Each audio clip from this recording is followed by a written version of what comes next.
ভারত যেন ধীরে ধীরে একটি পরিপূর্ণ সাম্প্রদায়িক রাষ্ট্রের দিকেই এগিয়ে যাচ্ছে। দেশটিতে হিন্দু মুসলিম একসাথে মিলেমিশে শত শত বছর ধরে ঈদ বা পূজার মতো ধর্মীয় অনুষ্ঠানগুলো পালন করে আসছে, কিন্তু বিজেপি শাসিত দেশটিতে গত কয়েক বছরে সেই সম্প্রীতিতে ভাটা পড়তে শুরু হয়েছে। বৃহস্পতিবার ঈদুল আজহায় মুসলমানরা উন্মুক্ত জায়গায় নামাজ পড়তে পারবে কিনা তা নিয়ে সংশয় তৈরি হয়েছে। কারণ গত 18 মে উত্তরপ্রদেশের মুখ্যমন্ত্রী কট্টর হিন্দুত্ববাদী যোগী আদিত্যনাথ বলেছেন, মসজিদের ভেতর জায়গা না হলে মুসলমানদের উচিত ঈদুল আজহার নামাজ শিফটে আদায় করা। যদি তারা শিফটে নামাজ আদায় না করে তাহলে ব্যবস্থা নেওয়া হবে। এরপরেই পুলিশের পক্ষ থেকে উন্মুক্ত স্থানে নামাজ আদায়ে নিষেধাজ্ঞা দেওয়া হয়।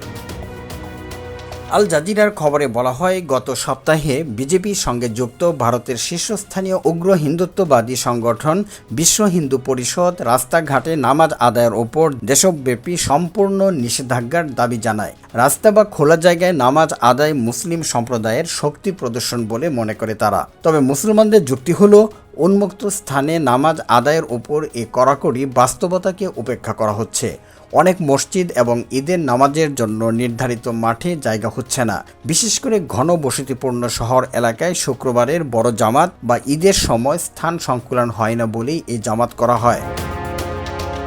পরিস্থিতি এমন পর্যায়ে গড়িয়েছে যে ঈদের জামাত নিয়ে সহিংসতার আশঙ্কা করছেন মুসলিমরা। পরিস্থিতি যেন কোনোভাবেই অবনতি না ঘটে, সেজন্য তারা একাধিক জামাতেই নামাজ আদায়ের সিদ্ধান্ত নিয়েছেন। এদিকে পাকিস্তান সহ মধ্যপ্রাচ্যের দেশগুলো ছাড়াও বিশ্বের বিভিন্ন দেশে আজ বুধবার মুসলমানদের অন্যতম ধর্মীয় উৎসব পবিত্র ঈদুল আজহা উদযাপিত হয়েছে।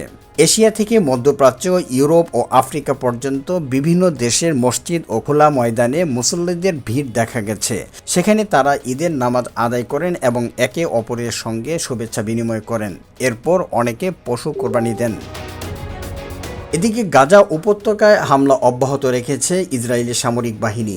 এক হামলায় ফিলিস্তিনের স্বাধীনতাকামী সংগঠন হামাসের সামরিক শাখার নতুন কমান্ডার মোহাম্মদ ওদেহ নিহত হন। এর কিছুদিন আগে একই ধরনের আরেক হামলায় তার পূর্বসূরি নিহত হয়েছেন। স্থানীয় চিকিৎসক ও প্রত্যক্ষদর্শীরা বলছেন, গাজা নগরীর সবচেয়ে ব্যস্ত বাজার এলাকাগুলোর এক আবাসিক ভবনে হামলাটি চালানো হয়। এতে অন্তত 3 ফিলিস্তিনি নিহত এবং আরও কয়েক ডজন মানুষ আহত হয়েছেন। ইসরায়েলি সেনাবাহিনী ও শিনবেদ নিরাপত্তা সংস্থা বলছে, কয়েক মাস ধরে ওদেহের গতিবিধির উপর নজরদারি করা হচ্ছিল। ওদেহ যেসব ভবনে আত্মগোপন করেছিলেন বলে ধারণা করা হচ্ছিল, সেগুলো লক্ষ্য করে হামলা চালানো হয়েছে। এ ঘটনায় এখনও হামাসের পক্ষ থেকে আনুষ্ঠানিক কোনো বিবৃতি দেওয়া হয়নি। তবে হামাসের স্থানীয় একটি সূত্র ও পরিবারের সদস্যরা বলছেন, হামলায় ওদেহ, তার স্ত্রী এবং তাদের প্রাপ্তবয়স্ক ছেলেও নিহত হয়েছেন।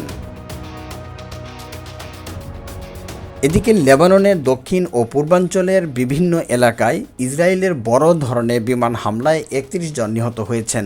এর মধ্যে কয়েকটি শিশু রয়েছে। বিবিসির খবরে বলা হয়, ইসরায়েলের প্রধানমন্ত্রী বেনিয়ামিন নেতানিয়াহু লেবাননের সশস্ত্র গোষ্ঠী হিজবুল্লাহর বিরুদ্ধে সামরিক অভিযান আরও জোরদারে ঘোষণা দেওয়ার পর এ হামলা শুরু হয়। ইসরায়েলি সেনাবাহিনী দাবি করেছে, তারা হিজবুল্লাহর 100টিরও বেশি অবকাঠামো ও সদস্যদের অবস্থানে হামলা চালিয়েছে। গত এপ্রিলের মাঝামাঝি যুক্তরাষ্ট্রের মধ্যস্থতায় লেবানন ও ইসরায়েলের মধ্যে যুদ্ধবিরতির পর এটিকে সবচেয়ে ভয়াবহ বোমা হামলার রাতগুলোর একটি হিসাবে বিবেচনা করা হচ্ছে।